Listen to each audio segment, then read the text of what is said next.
I have for prayer or pledge of allegiance are here yet. So they don't come in soon.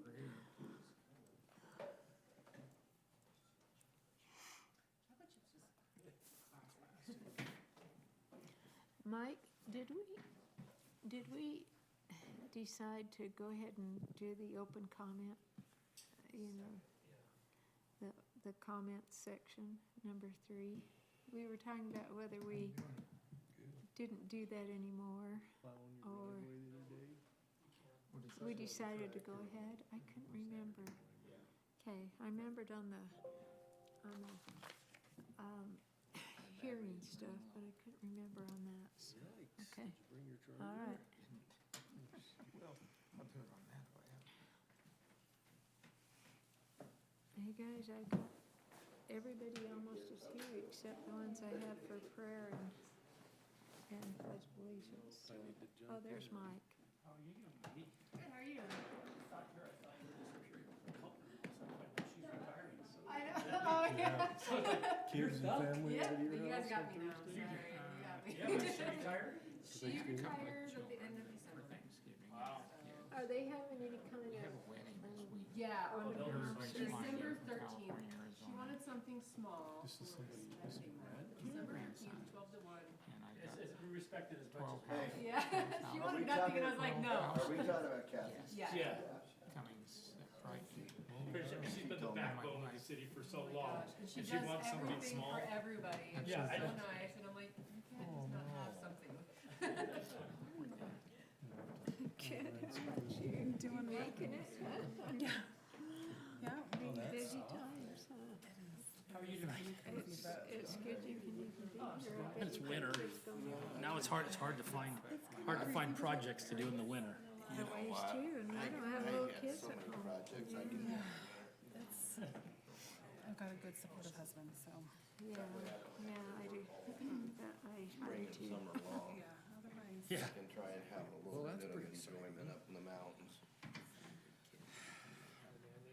That's what I gotta do. I gotta start taking more time to go fishing and doing all that stuff I told myself I was gonna do when I retired, but I never do. Well, we finally took a little bit more time last year or this summer and spent a lot of time Mike, up on will our you do the, ranch. Where's it at? will you do the prayer tonight? Yeah. Okay. Where's it at? It's the big kids. It's on the side of the Nebo. Oh, wow. Awesome. 20,000 acres private. What's that? You don't listen. Actually, just about another. There's 140 of us that own co-op. Private reserve.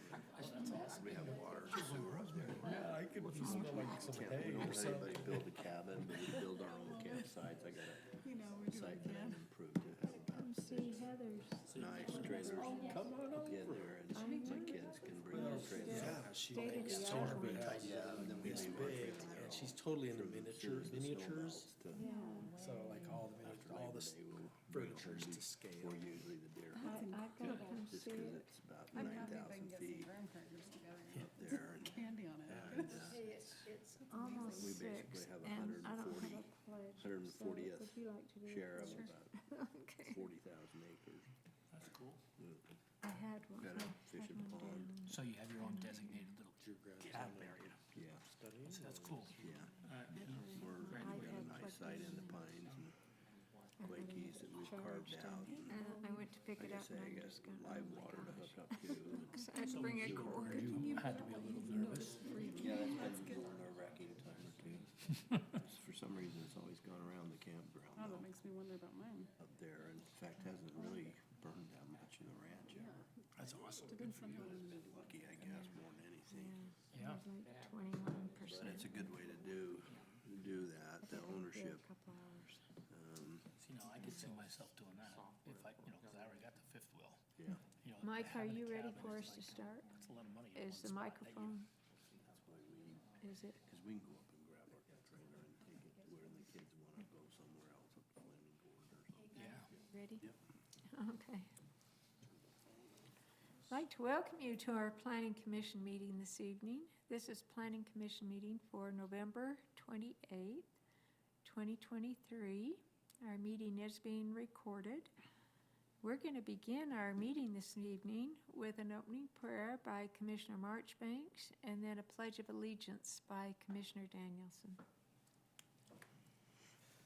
Our Father in heaven, we come before thee this evening and give thee thanks for our many blessings. We thank thee for this Thanksgiving season that we've just gone through, and we pray, Father in heaven, that thou would bless those in our city limits and other places that are in need of help this season. Father in heaven, we thank thee for the opportunity we have to serve in this good city of Lindon, and pray that we will be able to carry forth the business in front of us in a good manner, and would help our citizens, Father in heaven. Again, we thank thee and say these things humbly in Jesus' name. Amen. Amen. Please stand and join us in the Pledge of Allegiance. I pledge Allegiance to the flag of the United States of America and to the republic for which it stands, one nation, under God, indivisible, with liberty and justice for all.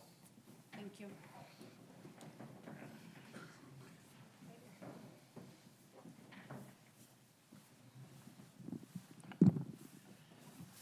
Give you a chance to get your jacket on. We'll begin our meeting this evening with an audible roll call of the commissioners. Sharon Call, here. Mike Marchbanks. Here. Jared Showers. Here. Rob Callis. Here? Stephen Johnson. Here. Karen Danielson. Here. And Scott Thompson. Here. Okay. And then commissioners have received the minutes ahead of time and had a chance to review those. Do I have any corrections or additions to the minutes? I thought they looked great, so appreciate that.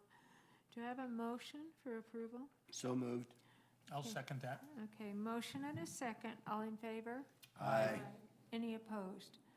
Okay, the voting is unanimous. The next item on our agenda, this is a time for public comment. This would be for items that are not already on the agenda for this evening. Anyone here for that purpose? Okay. And we're going to go ahead with item number 4. This is a plat amendment for Kirtland Estates Plat R. Our applicant's Lance Anderson. Is that you? Would you like to come up to the front? Sure. There should be a place for you to sign there.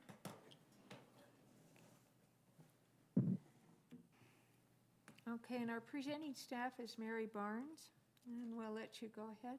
Thank you so much.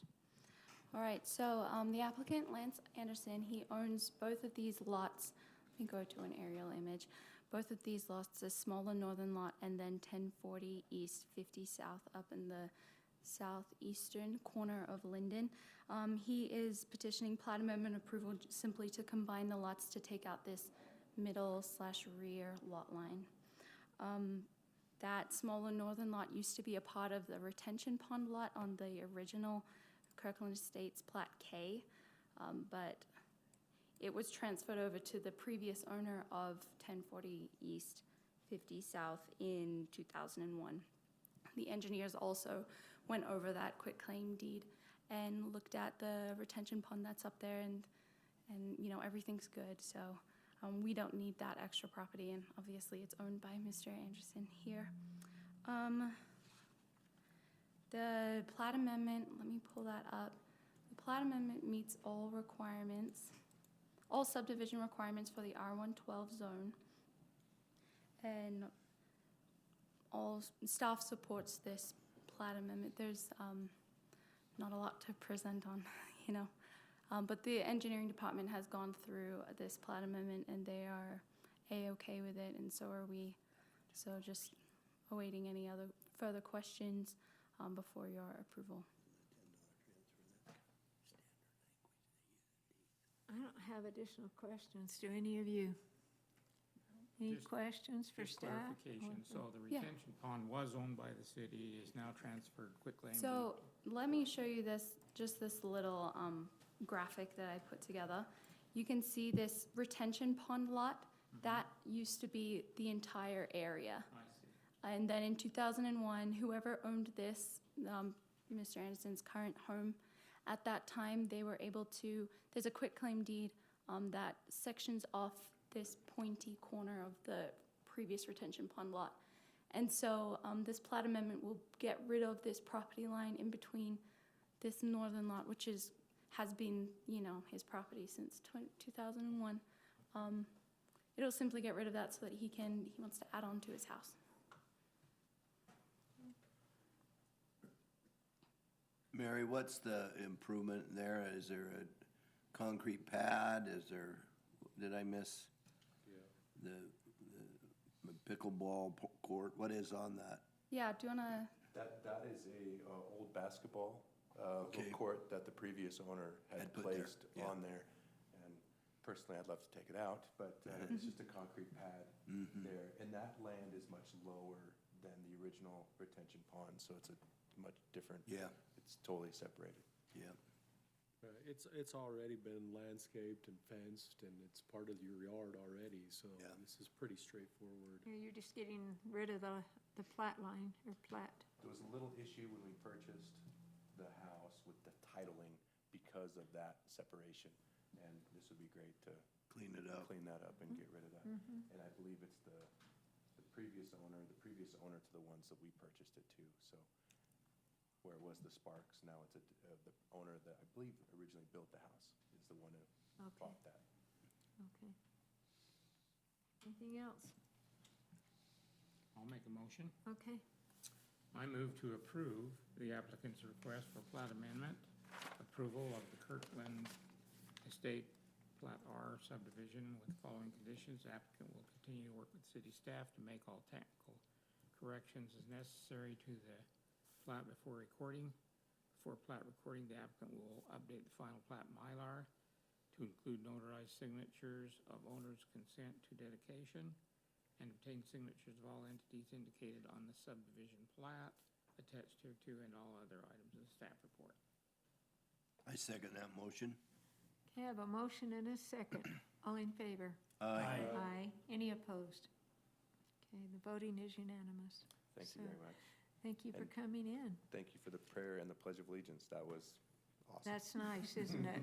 Yeah, That's appreciate great. that. Thank you. Thank you. okay, thank you. Okay, and the next item on our agenda is actually, it's listed as an ordinance amendment as indoor volleyball land use, but that was a typo. Uh-huh. So it's actually the air gun range. We got that changed online, so any links will be to the air gun range one. That's Sorry about great. that. No, that's great. And we decided last time that we would change the order on the public hearing. So what we're gonna do tonight is, we're gonna begin this item. It is an ordinance amendment, but we'll have the staff, well, our applicant is Justin Jacobson here. Okay, if you'd like to come up to the front, you're welcome to come up. And I'm with the contractor, can I come up too? Sure. And tell us your names. Kyle Terry with Westland Construction. Okay, I'm Justin Jacobson. okay, okay. We just like you up here in case there's comments, those that are online can hear you. Sounds good. Okay. And what we're going to do this evening, we are going to have a staff presentation by Mary Barnes. Then the commission will have an opportunity to ask questions. And then we'll, and any questions of the applicant. And then we will open it for a public hearing, because an ordinance amendment's a public hearing. We'll open it for a public hearing, and that will we'll hear any public comments that may be here.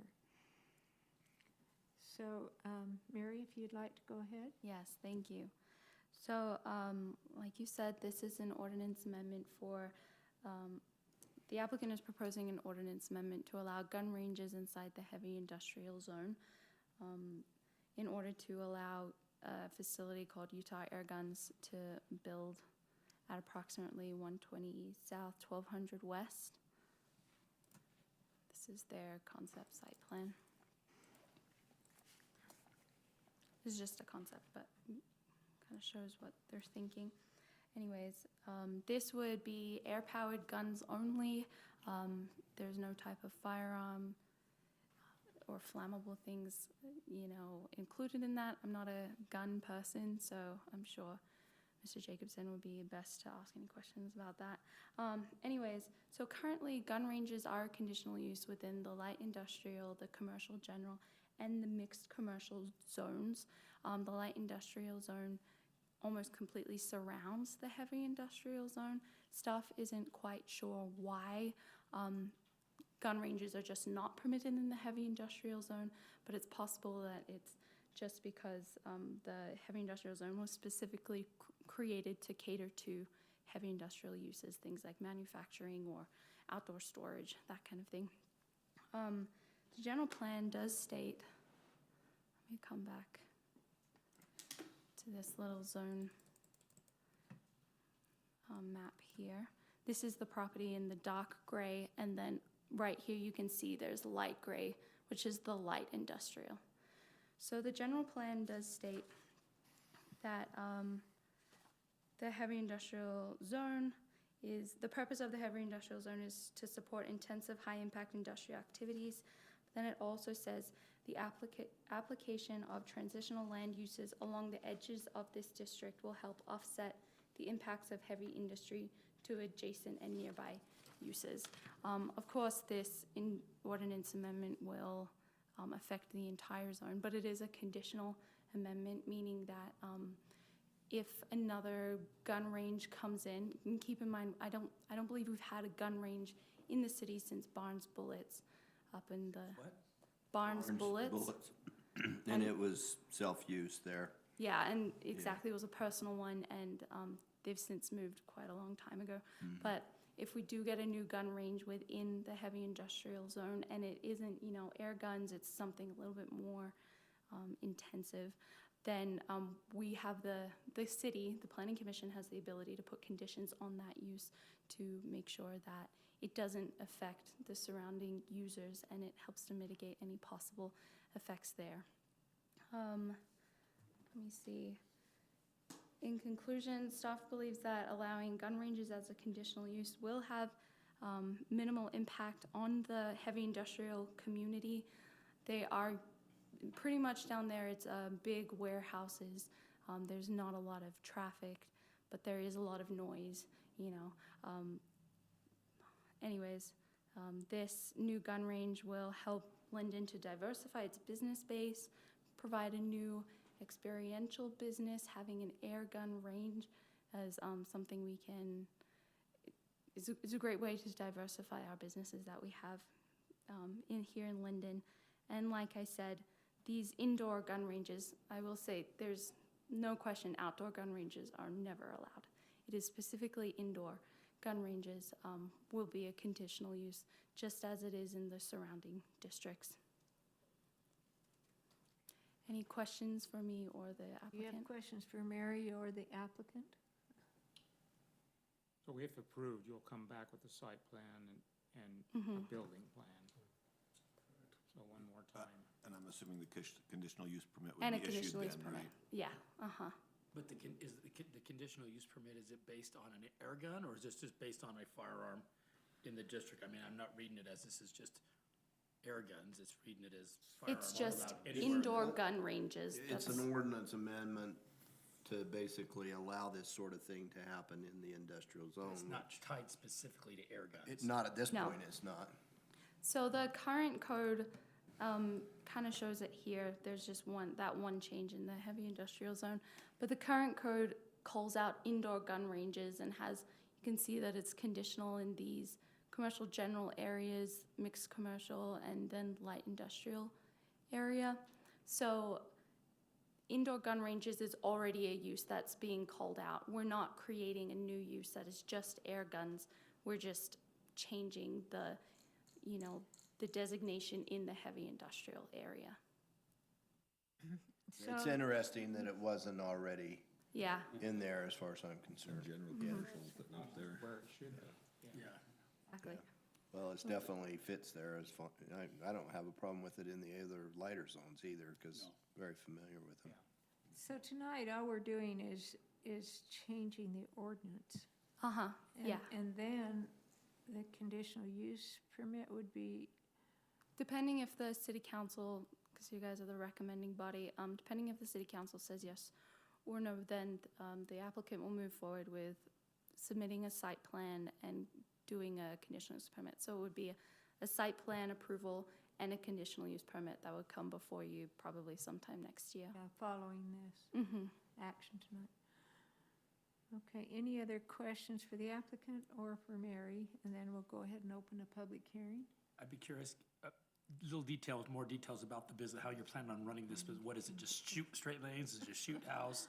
Tell us a little bit more about your business. So Justin's business, Utah Air Guns, is already on State Street. Okay, I was wondering if that was who that was. And Okay. so this would be relocating that down here. Okay. It is currently his warehouse, and then he has, it's more of a novelty shooting range on the inside. Correct. I've seen it. And, So it would be modeled after the one on State Street. yeah. If you guys wanna, quite a bit more it's warehouse. really nice. It's The a Van nice, Wagnans? Yeah, the old it's Van the old Wagen. Van Wagners, yeah. Old Storm and Norman's old. It used to be shop. it used to be a live fire range, and you guys came and made it air.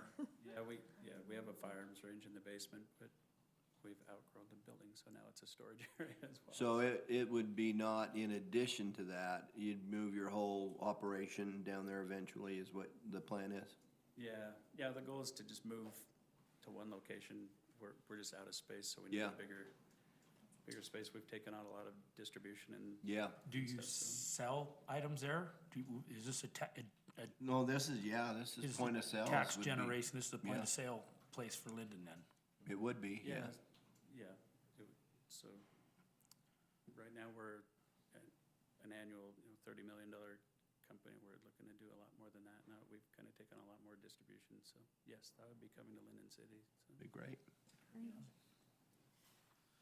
I guess more of a curiosity, but these guns, I mean, for target practice, of course, I'm guessing, but can you hunt with these guns? I mean, I'm familiar with pellet guns and Squirrels. things like that, Squirrels. but Can you what? What'd you say? Can you? hunt with yeah. them? I mean, No, it's a good question, and we get it all the time, so, yeah. I'm talking they- about hunting like rabbits and gophers and Yeah. that kind of stuff. Yeah, so now there's, high-powered air guns that we have clients. We I go think from Cape Buffalo and 17 Africa. caliber up to 50 caliber now, don't they? Yeah, Yeah. yeah, so there's very big hunting. It's not a long-range firearm, though. No, it's, I would say it'd be similar ballistically to some of the, earlier muzzleloaders and stuff like that, so. And then everything in between, so like what you'd see in the Olympics, shooting the 10-meter target practice, that's similar to what we do. they're far as like the high-end air guns all CO2 canisters, or is that what it is, or is We it? have some with CO2, but majority of our business is, it's pre-charged air, so just compressed air. So, What does it project? so they shoot pellets or slugs. So mostly all lead projectiles, so, yeah, pellets or slugs, which are just projectiles shaped like So a bullet. if they're lead, do you have to have lead, is that regulated by the state as far as lead capture, like a live fire range is? Yeah, there's not the same air evacuation issues because of, there's not discharge of smoke and dust plume like there would be in a firearms range, but yeah, we still have to collect our lead and remove it, via HEPA rules with, the same type of cleanup, so. Well, that's interesting for all of us, Yeah, especially some I'd love of to us see a that shoot don't know house. too much. Sounds like a field trip next year. Yeah, that's what I want to Down field on trip. everything. Yeah. Commission. An air gun shoot house would be amazing. Yeah, that would be cool fun. You'd be the only one in Utah to do it. Yeah, for sure. Yeah, it would be fun. Well, I won't rule it out. Well, these guys want to go on a field trip. That's right.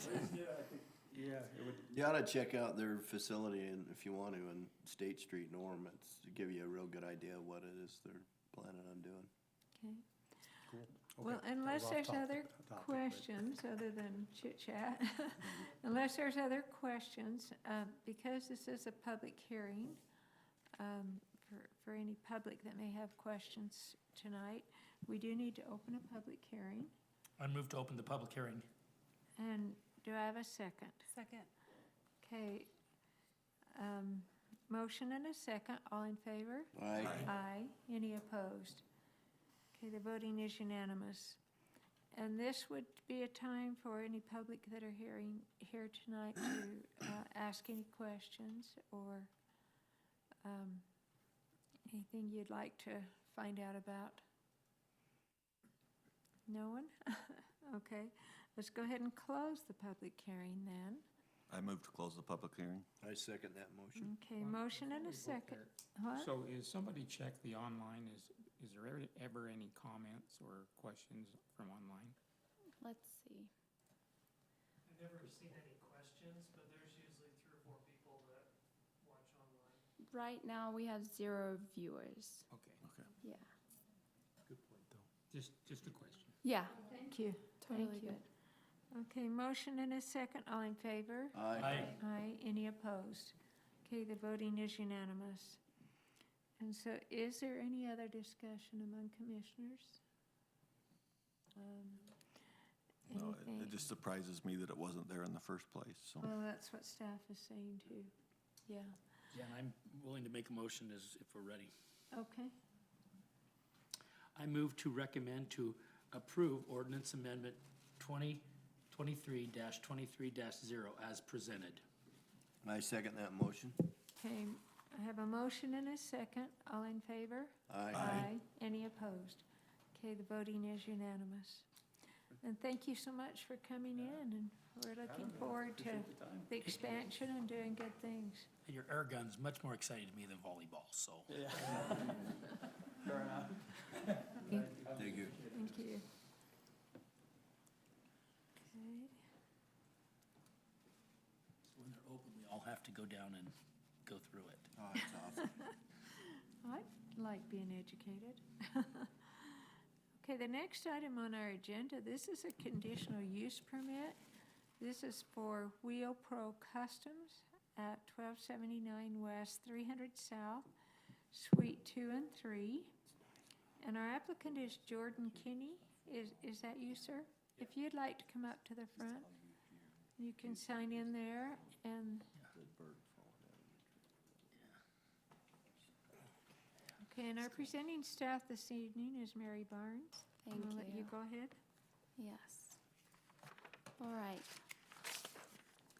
So, like Sharon said, this is a conditional use permit for an auto repair and powder coating business located at 1279 West 300 South, Suites 2 and 3.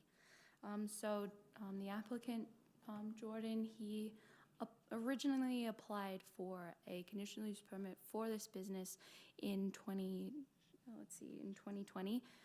At that time, he was located at 1545 West 200 South, Unit 500. At that time, his conditional use permit was approved.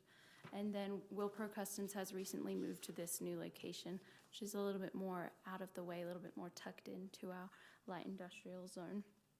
So the standard land use table does require all businesses doing auto repair in the light industrial zone to obtain a conditional use permit. And the proposed business, Wilpro, will be performing all work indoors. I'll pull up their floor plan. They will be performing all work indoors and within their unit. At the previous location at 200 South, Wilpro did have a code enforcement case regarding the amount of parking and the storage of inoperable vehicles outside of the building. So this new area will have a little bit more parking stalls in relation to the amount of units, 18 parking stalls to 6 units versus the 12 parking stalls to 6 units, which was at their previous location. And we've also added condition 5 to help address that one issue as well. I want to go through a few development standards really quickly. So with the building and site, they will be using one of 6 commercial units that were provided, that were built as part of the Lamoureux Business Park. they'll be using number 2 and number 3. The building was completed just recently, November 2020. The building official is requiring more information regarding the filtered powder spray booth. That's something that we just added a condition for that, just to make sure we get the information regarding that. That's, I guess there may be, I'm not a building code person either, but I guess there may be some things that the building official wants to look at in regards to that booth. So that's a condition that was added. As for parking, there are 7 parking stalls available on the property that are allotted to this business unit. The business will have 1 to 2 employees working at the property.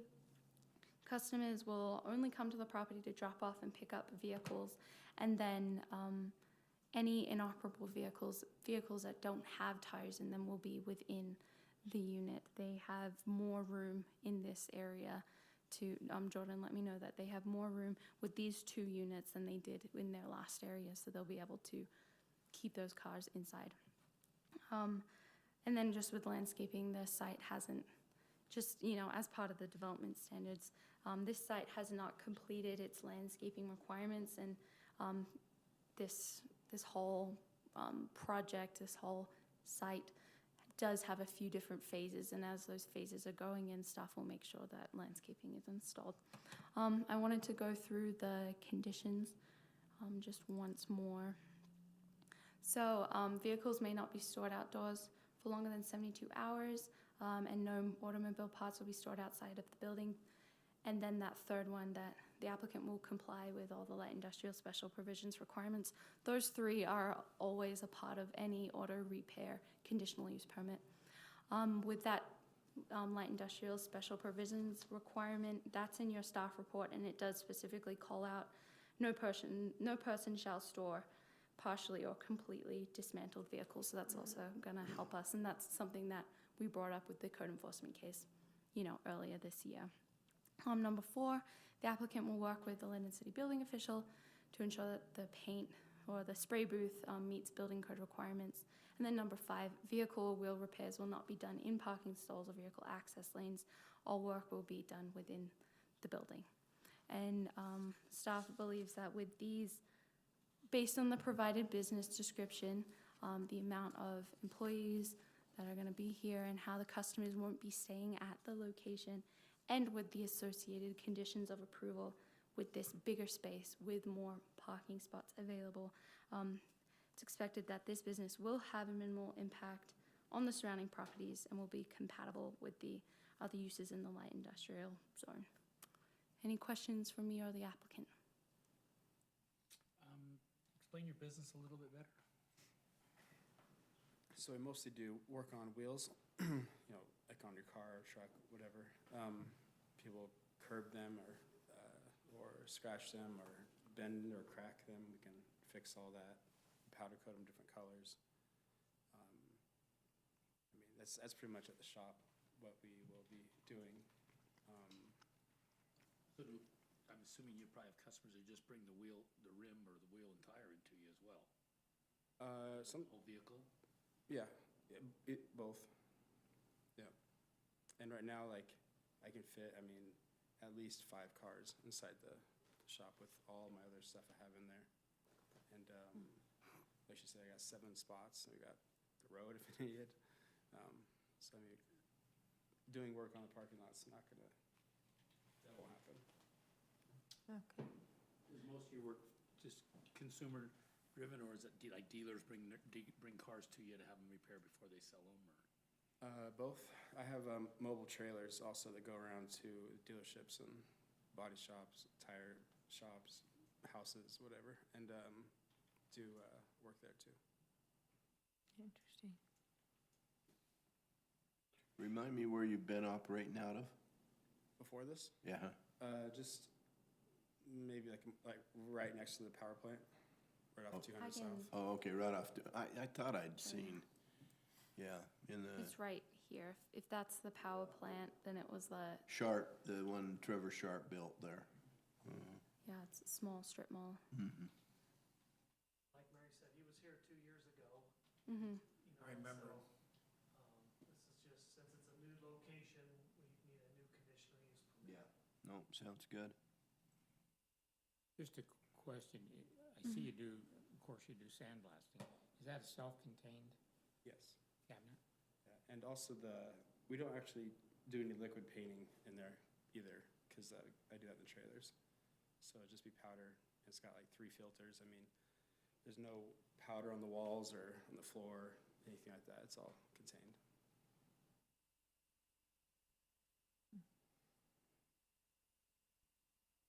Okay, any additional questions or concerns?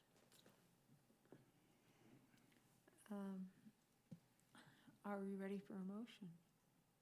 I guess just, I think it says in the staff report, but I'm assuming, I mean, it says it was taken care of, you know, the violation before. I'm yeah. assuming it was, Take care of that, I Take think, care in in a- February, in- yeah. he was good to work with, and so, which is good. Then if there's a problem in the future with a conditional use permit, we know that Yeah. he's willing to come into I'll compliance. take care of it. Okay, thank you. Okay. Okay, are we ready for a motion then? I'll make a motion. Okay, I move to approve the applicant's request for conditional use permit to use the property located at 1279 West, 300 South Suite.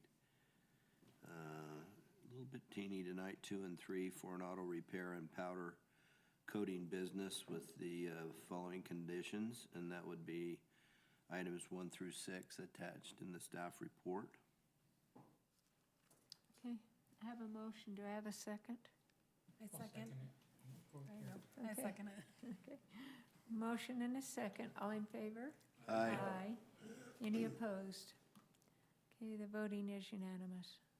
So, thank you for coming in, and that's really nice for you to be able to expand your shop and your business to grow, and so. Yeah, it is a big deal, isn't it? And You guys glad- know where to go. You I'm curb sure your the wheels. demand is coming, is going up and up and up as the cost of a rim keeps going up and up and up. Yeah, it's true. You know, my wife alone can keep him in business. You know, I'm gonna make sure I pass along a lot of information to the RV industry, people I run in the RV, because curb strikes are very common Yeah. in campgrounds and stuff like that. In fact, I've been seeing lately quite a few rims that come with a hairline leak, you know, like from the factory. So I'm assuming you could go in and weld out, find that leak and weld them. Mm-hmm. Yep. Yeah. He can do it all, huh? I definitely do a lot. So, I give discounts to city council. Remember that too. Well, thank you so much for coming in, and Yeah. appreciate you doing a good business in Lindon. Awesome. Appreciate you Thank you. guys. Thank you. Do you just primarily do colored or rims, or clear rims as well? I mean, polished rims as well? I can do anything except for chrome. Anything except for chrome, okay? Yeah. Maybe one day. Yeah, thank you. Chrome's a whole different story. Okay, the next item on our agenda, this is item number 7. This is another conditional use permit for Utah Permacoat at 1505 West, 500 North.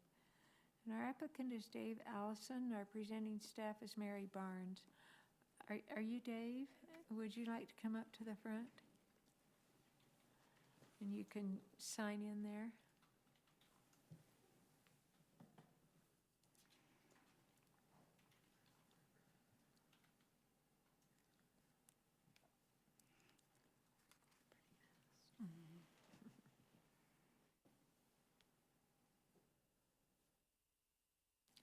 Okay, and Mary, do you want to go ahead?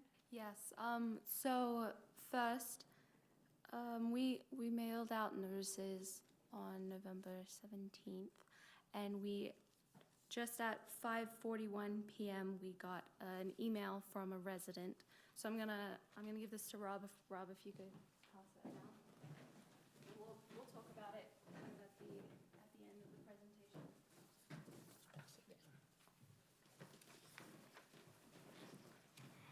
All right, so this is a conditional use permit for a powder coating business in the mixed commercial zone, specifically at 1505 West, 500 North. History on this business, Utah Permacoat, is that they first applied for their business license in 2019. Some things kind of happened. I don't think they have a mailbox there, so Dave wasn't able to get any of our letters and kind of fell by the wayside. Dave reapplied earlier this year, and we, let him know again that he's gonna need to come in for a conditional use permit, and he promptly applied and is here today, which is great. Utah Permacoat is a powder coating company that coats small metal parts and has 2 part-time employees, plus the owner, Dave, who works full-time. The standard land use table requires that all businesses doing powder coating in the mixed commercial zone obtain a conditional use permit. And then I wanted to kind of talk about the interesting context of this parcel, which will come in with that email. Just pulling up the zoning map right now, but this parcel, this little business park is right in the middle of the R3 overlay, the Creekside retirement duplexes, and then the Ivory Homes, homes. So it's kind of a unique situation. However, I've checked through our code enforcement archives, and we have no record of any nuisance complaints associated with Utah Permacoat for the past 4 years that they've been in business. Here's that zoning map, just to show you that mixed commercial zone, and right there is Utah Permacoat. It's kind of just surrounded by residential. That business park was approved in, the subdivision was recorded in 2008. So I believe at that time, this whole area, the Fieldstone homes were already in place, but at that time, everything else was zoned light industrial. And I don't think the city council had any plans of rezoning it to be anything other than that. So that's why this came in, and it was, it was rezoned to mixed commercial after the subdivision was recorded and the site plan was approved. So let's see. Some quick development standards that I wanted to go through was that Utah Permacoat, let me pull up the original site plan of the property. Utah Permacoat is here in unit number 3, which is in one of 3, total buildings with a total, 13 unit complex. This, like I said, this subdivision was recorded in 2008, and this first building up the front of the entire complex was finished in 2018. Same as the last conditional use permit, the building official also would like some more information about the paint booth inside his shop to ensure that it doesn't need any building permit or other inspections. So that condition has been added again to this conditional use permit. With the parking, there are currently, let me go to the aerial image. There are currently about 10 stalls in front of this first building, and then another 3 spaces in front of the overhead doors of each unit that are also used for parking. So 10 striped stalls, but then an extra 3. Because units 6 to 9 have not been built, this third building in the middle, businesses in the built units have been using that area for parking, including, you can see, where the building will be is just dirt and gravel, I believe, but the actual parking spots and access aisles have all been paved with asphalt. So, the parking stripes have not been put in on this, don't even know what to call that, units 6 to, here. Units 4 through 6, these parking stalls have not been striped, but the actual parking lot is existing. Anyways, Utah Permacoat does have a trailer that they use for deliveries, parked in the space where Unit 6 would be. And so a condition has been added to the conditional use permit that's stating that when the third and last building is built, Utah Permacoat must park their trailer either inside their unit or in one of their parking stalls. Speaking about parking stalls, they have about four dedicated to just their unit. Dave is the only one that comes there full time every single day. And then those 2 part-time employees kind of alternate, sometimes the same time. And then there are deliveries, but Dave told me that the truck doesn't usually stay, just drops off, then leaves. And then customers don't really come. It's a business-to-business company that makes their own deliveries. All that being said, 4 parking stalls should be enough to serve the business. And then with landscaping, I mean, this site isn't finished yet. Once they are finished, then all the staff will have to just ensure that the remaining landscaping will get installed with the construction of the last building. So I wanted to just quickly, it's kind of all over the place, wanted to go through the motions one more time. Number 1, all products, materials, and equipment will be stored inside of the building. It's a mixed commercial condition we often have. Applicant will comply with all the mixed commercial maintenance of premise requirements. That's in the mixed commercial zone, and I also put it in your staff report. That says things like no excessive or offensive noise, dust, odor, smoke, light, that kind of thing. No person shall store junk, inoperable vehicles, no trash, rubbish, weeds, kind of taking care of everything. And then there's also obviously the nuisance code as well. Number 3, the applicant will work with the Lindon City building official to ensure the paint booth meets building code requirements. And then when units 6 to 9 are built, the applicant's delivery trailer must be parked either within unit 3 or in one of the parking stalls. Sorry, that should be units 4 to 9. I don't know what I was on last week, apparently. Anyways, so yeah, in one of the parking stalls assigned to unit 3. So, in conclusion, Just a quick question. yeah, Does the 12 or 13 parking stalls that are there in front of that building, does that meet the code for that building? The number of employees. This went through for site plan approval about 6 years ago, Yeah. so it did at that time. Yeah. Isn't it based on number of employees where he, It's usually, depends Based on on- the use, but most of them are based off square footage. So- One per 500 square feet is typical. mm-hmm. So the parking stalls that are along the edge of the buildings that aren't built yet are not required to meet? Okay. Thank you. why are we hearing this now? If he's been there and he has a track record, was it an oversight? Why are we just? Well, I'll be honest with you, it's taken us about 4 years to get permacode in here, or 3 years, so, the business still needs compliance. We didn't ignore it. It just took a long time to get them in here before the planning commission for approval. Okay. But nothing's gonna change in what they've been doing to now. Because they've already operated on this. Yeah. So, well, I think we ought to review the concerns. Yeah, let me go through that really quick. So Did he get a copy of it? he didn't get a copy. Do you want? Okay, sounds good. But I don't know if you need to go through, read the whole thing. I won't read the whole thing.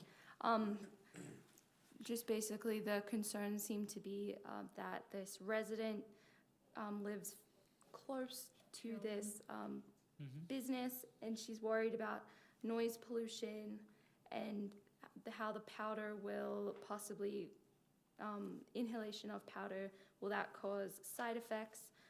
And then worried about the elementary school that's coming in across this, that may come in down the street, and then the elderly people, the 55+ community that backs up to the property, that kind of thing. And she says, in fact, these 2 mixed-use buildings are entirely surrounded by residential properties. which is true. And it, you know, if it happened nowadays, we would, if it hadn't been developed by the time Ivory came, I'm sure Ivory would have picked up that property. But as it is, it has been rezoned to mixed commercial, which usually is a little bit more of a higher standard than a light industrial standard. It was built to light industrial standards, though, or at least landscaped to light industrial standards. Something that, a few things that I thought of reading through this letter is that Utah Permit Code has been in operation for 4 years. So Dave has been working here, and we haven't received any complaints about noise, odor, powder inhalation. Nothing has come up. Sure, these residents may not have even been living here for the past 4 years as well, but that's something that we believe is really well talked about in that maintenance of premise requirements in the mixed commercial zone, where it says no excessive or offensive noise, dust, odor, smoke, light, no trash, no rubbish, no weeds, that kind of thing. So it is going to be addressed in your conditions. Maybe the applicant could address some of those. Yeah, and Yeah. if you want to talk about your Yeah, containment procedures or anything. Of the powder? Powder. Yeah, I'd be curious on how your process works. Are you using chemical bath to prep the product? Are you using sandblasting? What, you know, are you negative pressure clean room? Are you recapturing the powder, the unused powder, those type of questions? We have a sandblast cabinet, but it's all inside of a cabinet. So it's all inside, just a small hand. So when this says small parts, what are you saying? It has to fit through a box that would be 24 inches wide and 24 inches tall. So we have a line, a conveyor line, and a kind of a long tunnel oven, and the parts just convey through the oven. We have a spray booth, and we spray the powder, and then it goes through. It's probably very similar to the gentleman that was here before, where it's a 3-stage filtration system, and then that air is filtered and then expelled back into the space. And so it has a HEPA filter to finish, and so it's all breathable and fine. Are the workers masked? Yeah, in the spray booth, we wear a mask, but outside of the spray booth, there's no reason for that. There's no danger to your employees with inhalation or anything? No. So all of your processes are done inside your building then? So as far as danger of the powder coating getting outside to residents or children or those kind of things, there isn't a danger of that? No, there's no powder that's expelled outside of the paint booth. Oh, there's some incidental that comes out of this spray booth, but that's vacuumed up off the floor, and that can be disposed of in normal means. It's a safe product that way. Okay. And like I said, the final stage is a HEPA filter, and so the air inside the shop is totally breathable and fine. What's the odor associated with powder coating, or is there one? There's no odor. I think it's one of those situations where most of the neighbors don't even know what's happening in that building, to be honest. Because I live right there, and I know this neighbor too. And honestly, we don't actually know. It's just an awkward space. Yeah. And so I feel, it's awkward. Yeah. So who are your customers? Who typically are your customers? We have 5 main customers, and they're industrial, commercial type customers. There's one that does mud flaps for vehicles, and so we powder coat all the brackets that are installed on their cars. And then we also paint, if you go to a cabin, there's usually a propane tank outside, and on the top of the propane tank, there's a cover for the valves. And that little dome that's probably about the size of a half a basketball, we powder coat tens of thousands of those per year. So we go and pick up the product from their locations, we bring them back, powder coat, and then we deliver back out to them. And as far as their deliveries, powder coat comes in a very small little bag, literally a little bag or a little box. when they order Yeah. product in, it's not like you have a whole truckload brought in. Yeah, that's right. I think she's writing this as if she didn't know Right. he already's been operating for 4 years, and maybe she's a new resident, I don't know, but as far as noise pollution, there must not be any, I'm I think that's the case. Well, and even when I first read this, I didn't realize that this was, like, I was confused at whether you were currently there or if this was new as well, right? So I think it is probably not realizing that, but it's been a very quiet building, which I appreciate. Where's your home in relationship to it? So I probably live like, 1,600 feet away instead of 800, right? Yeah. So I'm pretty close to, Creekside Park, or not Creekside, the park by me. Yeah. I always forget what it's called, but yeah, I'm pretty close to it, but I walk by there a lot and it's always very quiet. And there's not but it is concerning. I appreciate that it hasn't been a problem with all the residents so close. I mean, it's in a cul-de-sac. Yeah, true. So there's not been a problem with parking or noise that I've noticed, so. But I did come in concerned too. I thought, what are we doing here? So I can understand her concern as well. And the school she's referring to is, I guess, Alpine Yeah, that could be yes. a future elementary school site right there. Yep, which is very close to it, which, within 800 feet, I'm sure, right? Mike? Because we got this email so late, at, 5:41, we'll respond tomorrow to her and let her know that, the background on this as well, so. Well, Yeah. that's Yeah, exactly that'd what I was gonna say, is that, I mean, she does have some legitimate concerns, and I think those should be addressed, and she should be able to know, Yeah, I agree. have some of her concerns Mhm. alleviated. And I think sometimes, they get a notice and it's, like I said, she didn't know, or there's not a lot of info. So almost- like, I think that'll Totally. help her a lot to understand and get that info that it's contained. If people reach out to us earlier than if she reached out earlier today, then I would have been able to explain Right. and send her the staff report and all that stuff. It's just because it was so close to Yeah, time. yeah, no, I think it makes sense. I wanted to also quickly say that the requirement is that mixed commercial zone is that every home is at least 40 feet away, and every home, the closest home would be to the edge of Unit 1 to this duplex right here, and that's about 50 feet. So everything else is 100+ feet away from these 3 units here. Is there talk from the developer of putting that new building in at all? Is anybody talking about that? You might know. Are all the other buildings occupied? What's happening?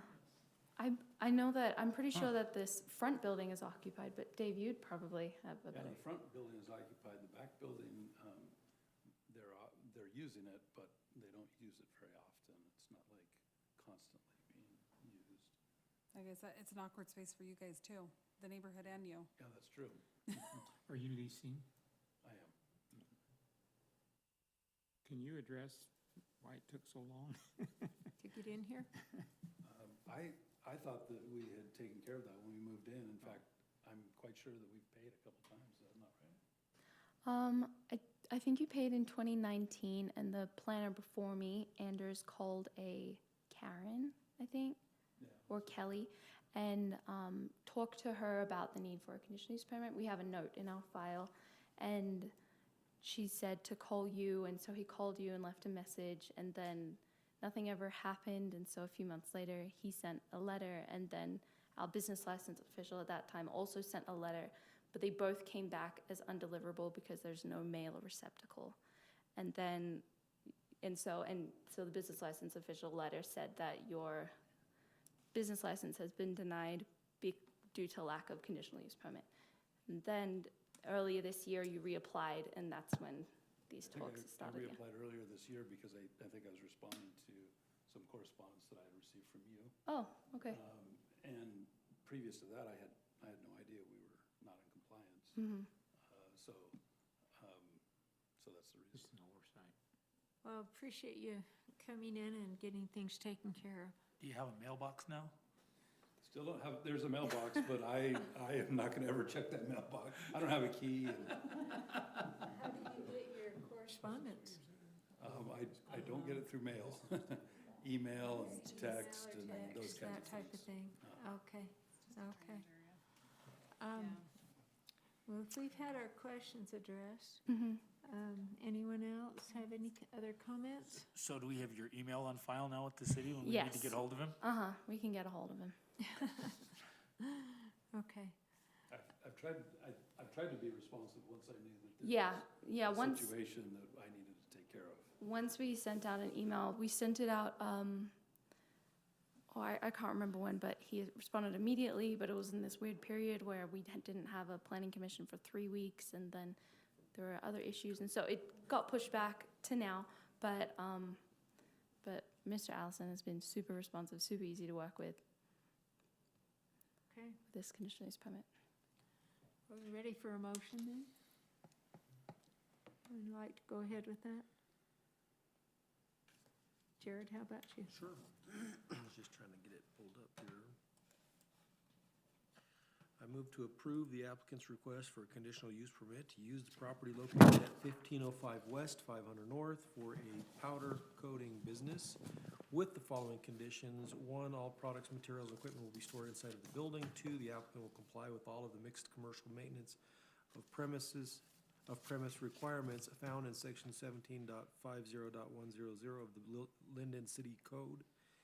3, the applicant will work with the Lindon City building official to ensure that the paint booth meets building code requirements. 4, when units 6 through 9 are built, the applicant's delivery trailer must be parked either within unit 3 or in one of the parking stalls assigned to unit 3. And 5, all items of the staff report.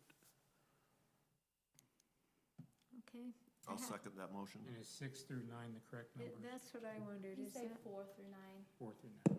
I think I said 6 because 6 is where, unit 6 is where his trailer is technically parked, but if you just say 4 through 9, that covers the entire building. So repeating item 4, when units 4 through 9, is that Right.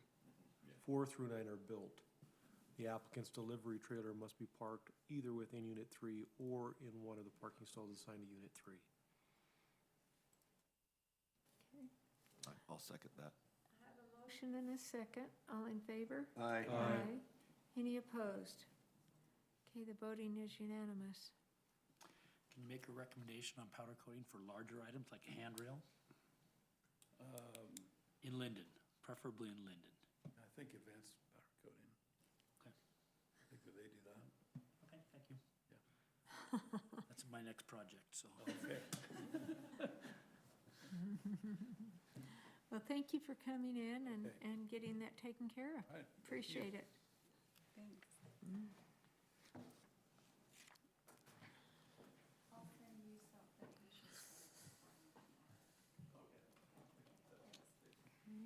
Just getting to that next. Our next item. Past all the pictures. Okay, item number 8, and again, this will be a public hearing, but we're going to go ahead with the staff report and also questions first.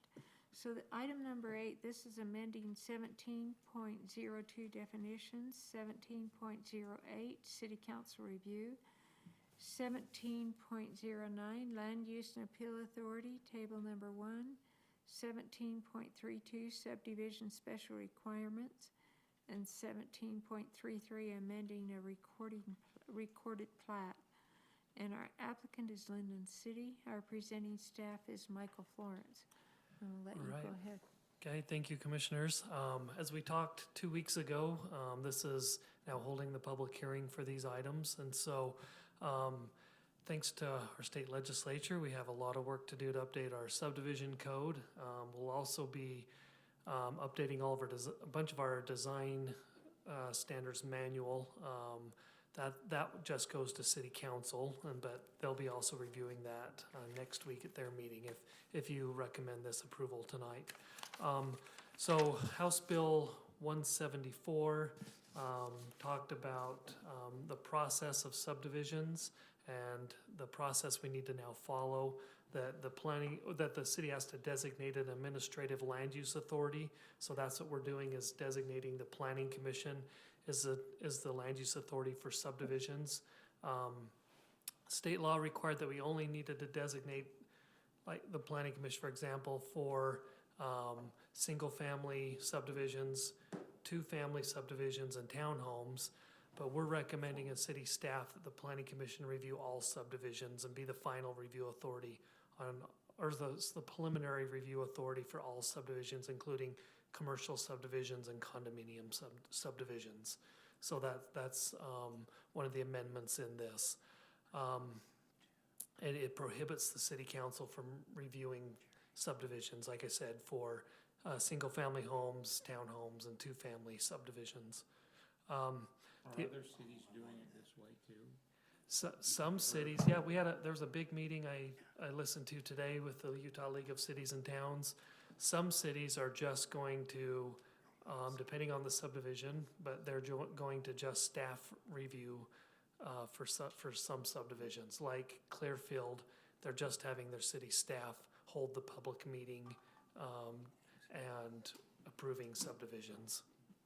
So subdivisions are interesting, like we talked about last time, because everything is already described in a lot of detail. For example, your lot sizes in the subdivision code, your lot frontages, your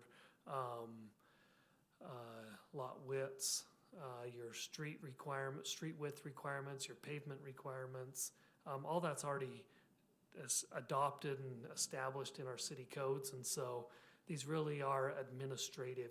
You're just applying the city code with these things. So yeah, a few cities are. When I was in South Salt Lake, I was the final land use authority for just minor subdivisions of one lot.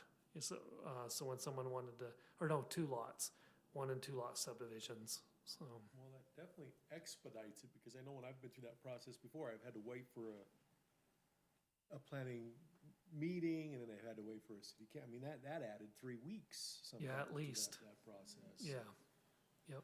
But the nice thing about having the planning commission is it makes the public feel like they have someplace to go and hear and discuss. And the staff you have huge input there anyway, so. Yeah, and so you're the preliminary authority, and we're not changing that. And then staff is the final authority. We take care of all final technical issues on the subdivision plats and engineering documents. So we're amending, like Commissioner Call stated, we're amending a bunch of different sections. The definitions sections, adding 6 definitions there. These definitions come out of the state code. So that they're in the draft ordinance. The city council review, this is something that I didn't bring up last time and that we're proposing to change since from 2 weeks ago. 2 weeks ago I said, so our current code says the city council can basically call up any application. So like remember we did that with the commercial farm zone, how the planning commission was the recommending body, the council was the final authority on that. They called that up. They wanted to be that final authority. So the state law says they can't review subdivisions. So really the only thing they could be able to call up would be site plan approvals and conditional use permits. What we're proposing is that all just stay with the planning commission. Those are administrative items. So we're proposing as city staff that we rescind that section of the code. And keep the legislative authority just with the city council. And so I don't know how you feel about that, but that's something myself, Adam, Brian, feel like you're the administration body, let's keep those with you. Well, and I had a question on that when I was studying through this, is because right now, I guess previously on the major subdivisions, and city council has done those, but for most things, we've done the site plans and conditional uses anyway. Mm-hmm. The only thing we haven't done is the major subdivisions. Yeah, that's correct. So that doesn't change things too much. No, and you know, and what it does, oh, sorry, I forgot where I was going with that. That's okay. Getting old, so. Don't say that. So, yeah, any other questions on that? Mm-mm. Okay, A lot of work. yeah. Look, when you go looking through the actual ordinance, a lot of line striking, adding. Now, do you do all that work? Or does that go to the city attorney as well for review? No, he'll review this, yes, but for the most part, it's been myself, Mary, Noah, and Trent, our city engineers, so, Have yeah. you go through it line by line? Yeah, haven't the you? development manual we've been going through that the last few days, trying to get that ready for council review, and that's, you know, cause it still talks about, bringing a thumb drive to the city and, those types of things, and we do everything online for years now, so. So, have you reviewed this action with the city council? No, I we'll be don't- I reviewing didn't- that on Monday if it passes the planning commission tonight. But do they understand, do they know of this change? Not yet, no. I didn't do a Okay. work meeting with them like I've done with you, because we could spend December 4th and December 18th if we need to. Okay, So they've got a couple more meetings. This But- doesn't have to be passed. We're mandated by the state by to have it February. passed by February 1st. And so, But even if they had, even if it caused some kind of concern, it's really the way the state is saying that it needs to be done, so, they are, I yep, mean, as far as concerns, that doesn't matter too much. right. That's Okay. correct. One thing I did wanted to show you, I had one other change from your packet. I just wanted to make you aware of. So this is our land use table that says who the land use authority is for the different applications, who the appeal authority is. The one change I had since our discussion with city staff in taking the city council out, I've since today struck out site plan approval would go to city council for the commercial farm zone, and conditional use permits in the commercial farm zone would go to city council. So I struck that according to this presentation that I just made with you, that, leave the legislative stuff with the council, administrative stuff with the planning commission. Other changes, we're required, if a residential road is 25 miles an hour or less, if it's got a certain traffic volume, we can only have a 32 feet of pavement. That's what House Bill 406 stated, and so that is part of that, updating that residential roadway definition. Say that, what's the numbers again on that? So if it's 25, let me go to the definition here. So residential roadway means a public local residential road that will serve primarily to provide access to adjacent primarily residential areas. This is out of state law. Is designed to accommodate minimal traffic volumes or vehicular traffic, is not identified as a supplementary to a collector or higher system classified street, has a posted speed limit of 25 miles an hour or less, does not have higher traffic volumes resulting from connecting previously separated areas of the municipal road network. You can see the other two here. Cannot have primary access, but can have secondary access, and does not abut lots intended for higher volume traffic in community centers, including schools, rec centers, sports complexes, or libraries, and serves traffic within the neighborhood or limited residential areas. So the state is saying all cities, you're only allowed to have 32-foot wide pavement in those areas. What are we currently? 34. What if we've got a reason that it fits our bike trails and stuff that we would like an extra, that you know, to accommodate the trail system, can you have more asphalt in that case? Or does it have to be outside of the asphalt on a sidewalk or something? A class 2 bike lane. Yeah, so we could only have that 32 feet, but most of our bike lanes are on different categories of roads. Okay. We talked about But not on maybe going residential with larger roadways. sidewalks. That's what I was gonna ask. With that extra 2 feet, Yes, and that's what we're doing, is we're going to a 5-foot sidewalk instead of a 4-foot sidewalk. which makes sense. So like the Heritage Trail, that's a separate, like, extra wide sidewalk asphalt that runs down Center Street. Yes, and Center Street's more of a minor collector. Main collector. Mhm. That's a Yeah, main it's a lot collector, that wider. doesn't apply to something like It's that. a lot wider than 5 feet. Yep. So, let me go grab these last couple sections. Let's see, amending the plat. I don't know if we talked about this last time, but basically, we're saying when a subdivision plat needs to be amended. Right now, the ordinance says if the city engineer and the planning director, if there's a difficult situation about a boundary line agreement, then we take it to the planning commission. We should be able to resolve those. We don't wanna be the body there. Yeah, and so it's just cleaning up a lot of those things. We're also making the Board of Adjustment, and I think we had this discussion last time.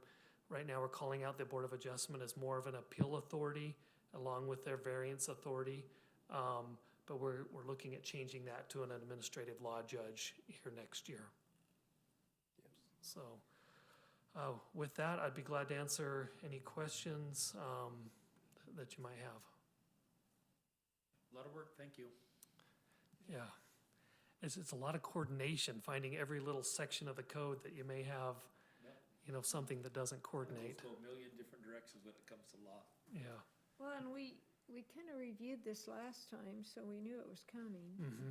And so as far as this time, it's just cleaning up the code and cleaning up our document. Yes, and in the Utah League of Cities and Towns training I was in today, they said expect to update it again next year. They found some cleanup language that they need to do in the state code, and so they said expect to review this again after next legislative session.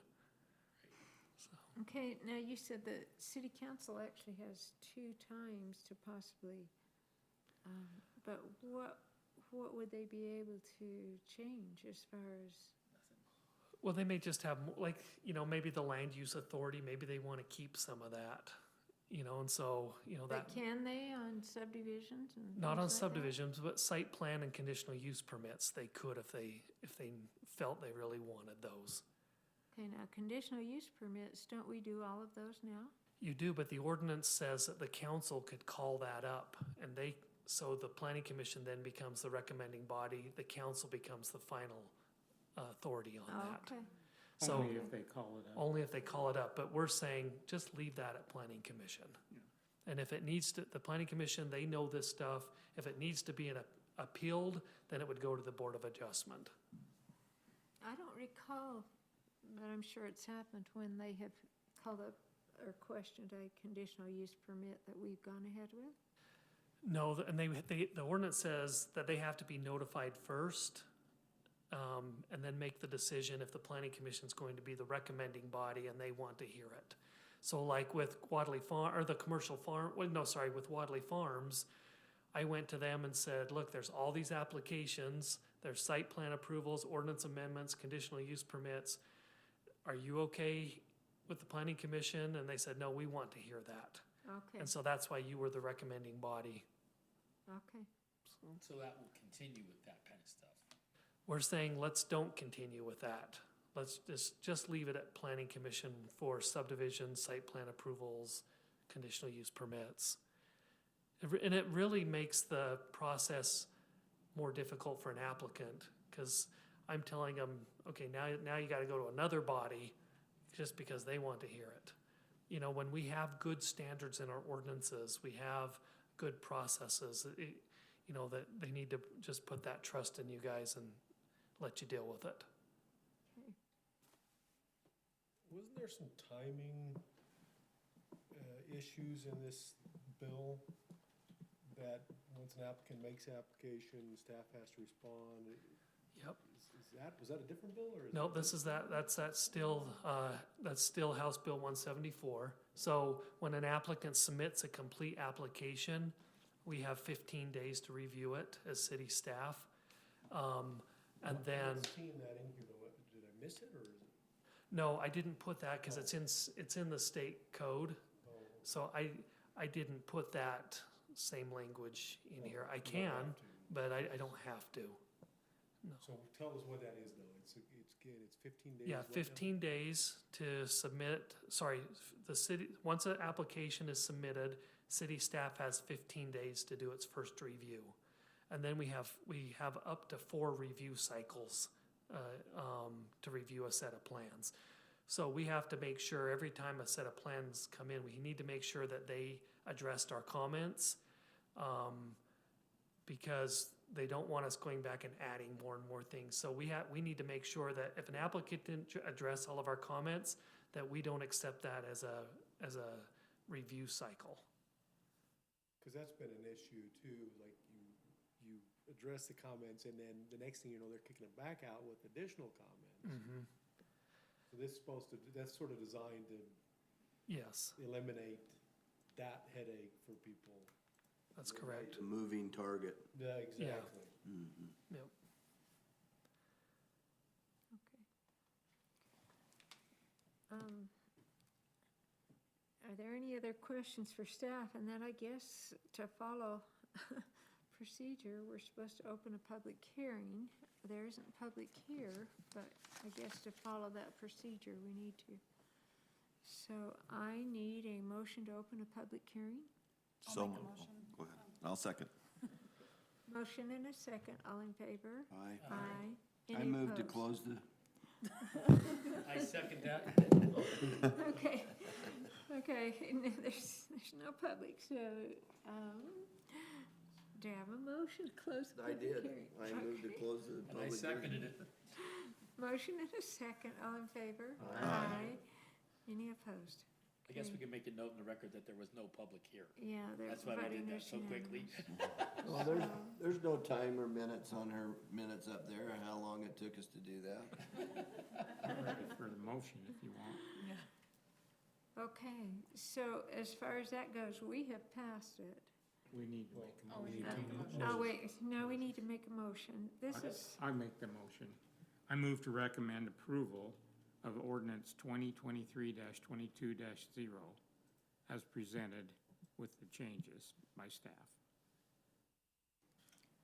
okay, I have a motion, do I have a second? I second that motion. What change did we make?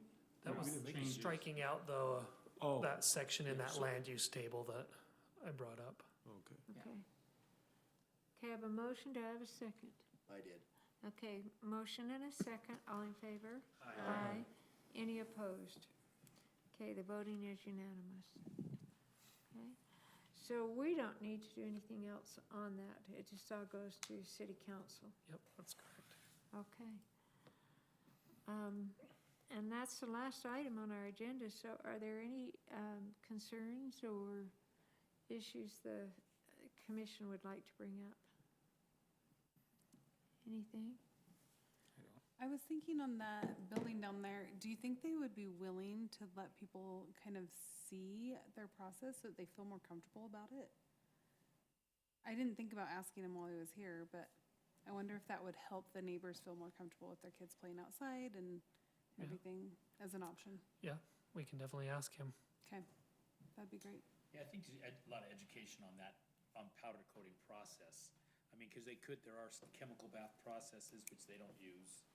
There's, so just to explain what they do, there's no odor, there's no, most people don't understand powder coat. They think of it as paint, and it's not. Yeah. Yeah. And I didn't want to be too direct, but it's been very difficult to get him here. And so, so that they argued about, what their use was, and they shouldn't need a conditional use permit. And, there was a lot of time and energy to get them in here to get approval. behind the scenes, okay. The only thing I have is we do have a meeting on the 12th, is that right? A planning commission meeting? Sorry, I haven't looked up the next date, but yes, just one in December. Okay. And what, do you know what's on the agenda for that evening, or so far? I don't know, do we? We have Sandra Estates, but they may take a while. We have the new Sunrise Warehouse condo plat. We have the, Can you maybe? oh yeah, sorry. We have a minor subdivision on Locust Avenue. Sean, I forget, the Sondrips, they're kind of on the corner of 400 North and Locust. They're wanting to subdivide their property into 2 lots. So we'll see if they'll be finished, you know, their plans by then. And then we also have Sunrise Warehouse Park, down in the industrial area, just off of 200 South and kind of near 800 West. It's like in the back. He's submitted a condo plat, so we still need to review that and see if it would be ready to come to you guys on the 12th. We also got new plans from ICO, Anderson Farms, that's the apartments. And the engineers just finished reviewing it, and planning just needs to finish their review. And then, we'll see if they'd be ready to go on December 12th. What are they wanting to change? If you remember last time, we had noticed everything for the application, and then UDOT reached out to us and said they need a traffic study first. So that's what they did, since I think that was in May, or at the end of May. They've now completed that traffic study. Okay. So, they've submitted that, and they've addressed all the comments that we had way back in May. Okay. And I think that's it. So the bank is it still moving forward, or? We haven't heard anything from them for a while, but as far as we know, it is. Okay, all right, because I know they were anxious to get on the agenda, and so Yeah. I wondered if they were still planning. Yeah, we haven't heard from them for a few weeks, so we'll have to reach out to them. Okay, and then just the Christmas party on the 15th? Yep. Should have And got then- an email today, just reminding you to RSVP if you haven't yet. Oh, okay, And just, okay, is that couples, I'm assuming? Yes. Yes. Not families, but couples? couples, yeah. It And was then, really good. It was really nice last year. yeah, it was fun. It was funny. How can we tell if we already RSVP'd? I can Just check do it with again? Alicia and Huh? ask, I can check with Alicia. Just do Oh, it okay. again. Just do it again. Your sent items, I don't know. maybe. You know what, I deleted the email that came in today, cause, man, I get too many emails. I just start going through and just, Well, I think if you got one today, you probably haven't RSVP'd. oh, you don't think they No, sent it out I've again? RSVP'd and I got one today as well. I did RSVP. I thought I did We can too. let you know. Okay, and then Brittany said there is going to be some kind of an open house or something for Kathy Mosman. Do we know when that would be? The 13th? December 13th, Oh, great. 12 to 1. Okay, okay. And I don't have anything else. Mike, do you? Nope, I don't either. We've got new Okay, city council. yeah, we did get I think it was 3 new, Frampton was city- the one that did not. right, Right. right, okay. When does when do their terms take effect then? Is that January, Yeah. January 1? Okay.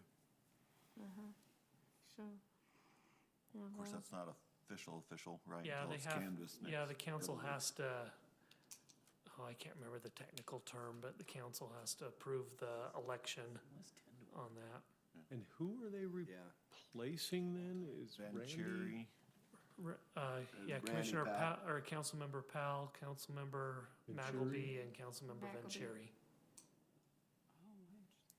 Why Magleby? Are they serving something?